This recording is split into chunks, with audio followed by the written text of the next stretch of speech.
Hi, hello everybody. For some of you that know me out there, I got this wonderful opportunity to spend the afternoon with Peppi. Hey Peppi. Hello. I'm, you could say, a bit of an idiot when it comes to understanding about nature. You know, if you left me out in the barren fields for long, I don't think I would last. So for me, permaculture is quite foreign still. When I mention permaculture to people, even that word and the terminology is still quite foreign. So I've wanted to create this video with somebody who's, you know, 10 years a professional and really has created an amazing oasis here in Malta. Some questions, so enjoy my inquiry into permaculture. So first of all, would you give me an idiot's guide definition of what permaculture is? Permaculture is a genius umbrella term. It's very wide in what it now encompasses these days, but it basically encompasses a system of creating sustainable habitats for humans and also for biodiversity, because we as human beings, we depend on nature for everything. We depend on nature for our food, for our water, for the air we breathe. We're part of a big chain, okay?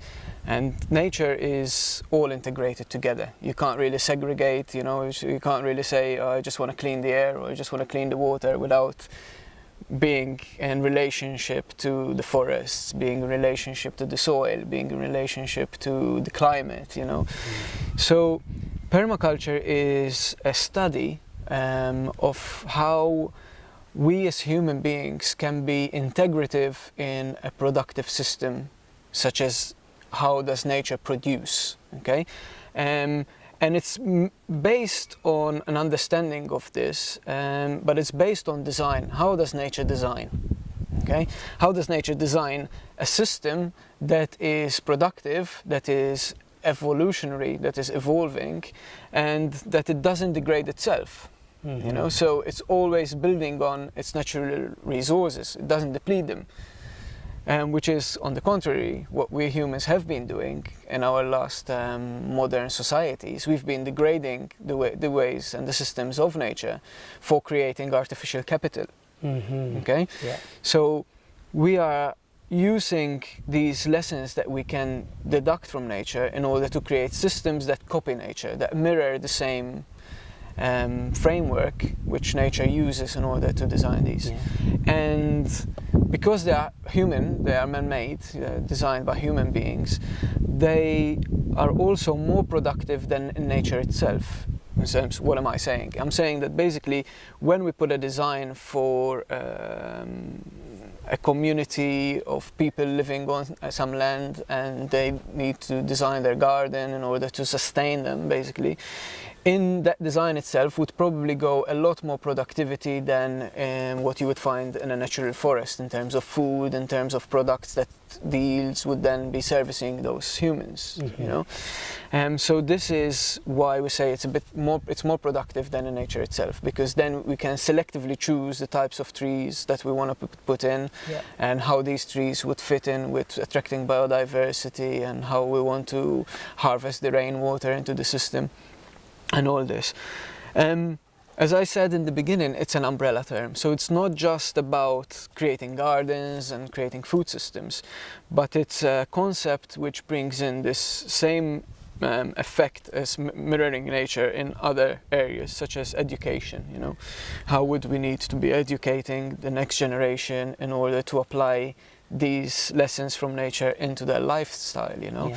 How can we apply these lessons into businesses, for example? Yeah. How do we design a transportation system that, yeah, would copy nature, you know, like towns, cities, the whole lot. How would we look, for example, at how ants work, you know, yeah, or how certain other insects work, you know, and like how they manage to produce everything they produce from natural materials, yeah, that is regenerative, that is renewable, you know, not, yeah, depending on material is based on fossil fuels, which are finite, but something which is depending on something that can be renewed over and over, like such as dependent on the solar system, our sun. Yeah.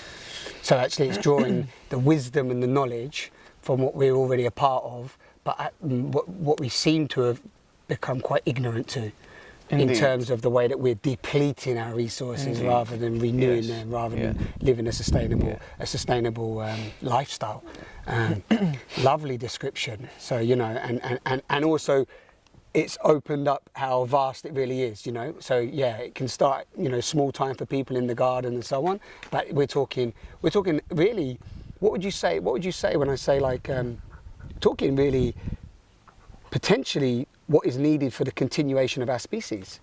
Just to play with that as quite a big thing to say, but yes, you know, you've put it really nicely.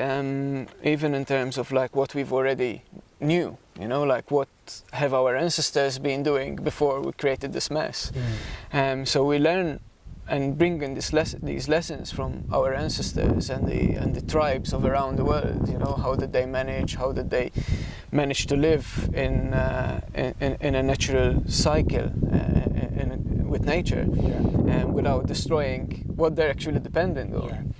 And also, yes, it's about bringing this knowledge and sharing it, which as widespread as possible, so that people can engage in it at different levels. You know, like whether it's their home, whether it's their community, whether it's their school, be it whatever term it is. Yes. So what I'm getting from this, tell me if I'm wrong, but actually permaculture is a language.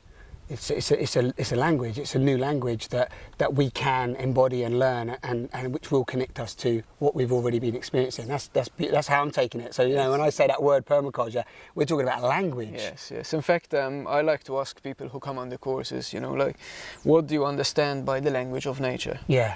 Wonderful. And then we develop a bit of a discussion and bring in the permaculture principles from that. You know. Yeah. Amazing. One of the things that I've seen you do actually, and if you just share a few words on this, is actually how I've noticed that you really respect the land and you really respect what you're doing. And you know, if we've ever moved something or we've had to uproot a plant or and so on, you know, you've acknowledged that, and you know, either just acknowledged it really, whatever that might be, maybe a little sorry, or you know. And I love the way that I've noticed that you also water plants. You know, like I'd probably come along with a bucket and pour a bucket on, you know, to some extent. But you know, you use your hand and you sprinkle the water on, and there's just a sense of a real, just a mutual respect. So yeah, do you want to? That's part of the language, right? Thank you, Simon. Yeah, it's very nice and observant of you. The first ethic in permaculture, there's 3 ethics. The first one is earth care, second is people care, and the third is return of surplus and fair share. So if we kind of look at these 3 ethics, we start with earth care, because we can't really look after the people if we don't look after the earth first, because the earth is providing our life as we know it, and everything has life. There's life everywhere, and we are a tiny, minute piece of this whole orchestra of life. Yeah, the soup of creation. And this is what I like about the permaculture ethics and the principles is that, like, in a way, it's humbling to be observant and to learn from nature, and it's humbling not to be egoistic and have our ego first. It's like, I am the owner of this land and I can just do what I want. It's not like that. It's only me here. It's you know, I'm just a temporary life form on this piece of land, and it was here before me. I'm just coming and I will go, you know, and life will take shape again. And so I think it's only respectful to just acknowledge that and be grateful to whatever you're given in that life. And if you have to misplace, or if you have to destroy some weeds, you know, those are still life forms, you know. And if you do it with respect, it's a lot better even for you, you know, because what you learn from the whole journey It's a lot more than if you just go ahead and you just go with what you've got in your head and want to do that. Without a care in the world. So it's a mutual thing. Yeah. Yeah, so that respect, you're already noticing through gratitude and appreciation the respect of what the land's given you, life has given you, and it's a natural give and take. It's a simultaneous flow of energy. Yes. Yeah, really wonderful. Love that. I love that. And I'm just going to repeat for the people listening. So we got earth care, number one, respecting the earth where we came from. People care, and then the regeneration of resources, giving back and reusing and so on.